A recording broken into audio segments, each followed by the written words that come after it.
Welcome to Nissi princess channel. ಇವತ್ತು ನಮ್ಮ ಶಾಲೆಯಲ್ಲಿ ಒಂದು ಊಟದ ಏರ್ಪಾಟನ್ನು ನಾವು ಮಾಡಿದ್ದೀವಿ. ಎಲ್ಲ ಟೀಚರ್ಸು ಬಗೆಯ ಆಹಾರ ಪದಾರ್ಥಗಳನ್ನು ಮಾಡ್ಕೊಂಡು ಬಂದಿದ್ದಾರೆ. ನಿಜವಾಗ್ಲೂ ತುಂಬ ನೋಡಿದ್ರೆ ಒಂಥರ ಒಳ್ಳೆ ಅಟ್ರಾಕ್ಷನ್ನು ಮತ್ತು ಸ್ವಾದ ಕೂಡ ಅಷ್ಟು ಚೆನ್ನಾಗಿ ಬರ್ತಾ ಇದೆ. ಬನ್ನಿ ಒಂದ್ಸತಿ ನಾನು ನಿಮಗೆ ಇಂಟ್ರೊಡ್ಯೂಸ್ ಮಾಡಿಕೊಡ್ತೀನಿ. ಇದು ಕ್ಯಾರೆಟ್, ಇದು ಸೌತೆಕಾಯಿ, ಇದು ದೊಣ್ಣೆ ಮೆಣಸಿನ್ಕಾಯಿ, ಬಜ್ಜಿ, ಅನಂತರ ಇದು ಸಿಹಿ ಉಪ್ಪಿನಕಾಯಿ, ಇದು ಜುನಕ, ಆಮೇಲೆ ಬೆಂಡಿ ಪಲ್ಯ. ಉತ್ತರ ಕರ್ನಾಟಕದ ಸ್ಪೆಷಲ್ ಏನು ಅಂತಂದರೆ ಎಂಡ್ಗಾಯಿ, ಇದಕ್ಕೆ ಬದನೆಕಾಯಿ. ಇದು ಒಂಥರ ಚಟ್ನಿ, ಇದು ಕೆಂಪು ಚಟ್ನಿ, ಮೈಸೂರು ಪಾಕ್, ಬಾಲುಷಾ. ಅಷ್ಟು ತಿನ್ಬೇಕಂತ ಅನಿಸ್ತದೆ, ಆಮೇಲೆ ಹೇಳಬೇಕು.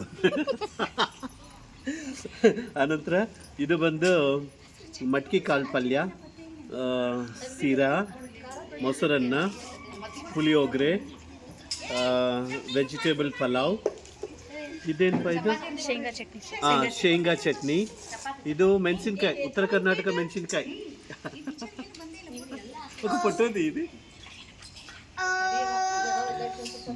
ಇದು ಒಂಥರ ಮಟ್ಕಿ ಪಲ್ಯ, ಇದು ಉಪ್ಪಿನಕಾಯಿ, ಕೆಂಪು ಚಟ್ನಿ, ಹಪ್ಪಳ, ಪುಳಿಯೋಗರೆ, ಉತ್ತರ ಕರ್ನಾಟಕದ ಸ್ಪೆಷಲ್ ಬಿಳಿ ಜೋಳದ ರೊಟ್ಟಿ, ಆನಂತರ ಚಪಾತಿ. ಸೊ ಇಷ್ಟೆಲ್ಲ ಇದೆ. ನಿಜವಾಗ್ಲೂ ಇದೆಲ್ಲ ತಿಂದುಬಿಟ್ರೆ ಇನ್ನು ರಾತ್ರಿಗೆ ಊಟ ಕೂಡ ಬೇಡ ಅಂತ ಅನಿಸ್ತಾ ಇದೆ. ಒಂಥರ ವಿಶೇಷವಾದ ಕಾರ್ಯಕ್ರಮ ಅಂತೇಳಿ ಹೇಳ್ಬೋದು. ಬನ್ನಿ, ನಮ್ಮ ಟೀಚರ್ಸ್ ಕೂಡ ಊಟ ಮಾಡ್ತಿದ್ದಾರೆ, ನೋಡೋಣ. ಈ ವಿಡಿಯೋ ನೋಡೋರೆಲ್ಲರೂ ಒಂದ್ಸತೆ ನೀವು ಕೂಡ ಊಟಕ್ಕೆ ಬನ್ನಿ.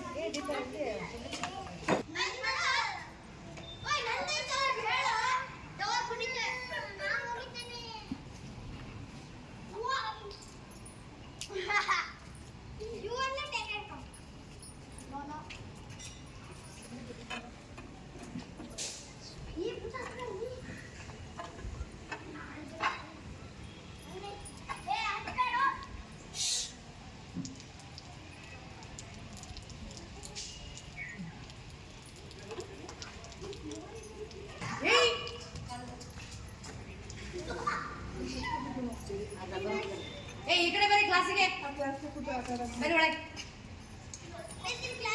ಹಾ, ಕೂತ್ಕೋ.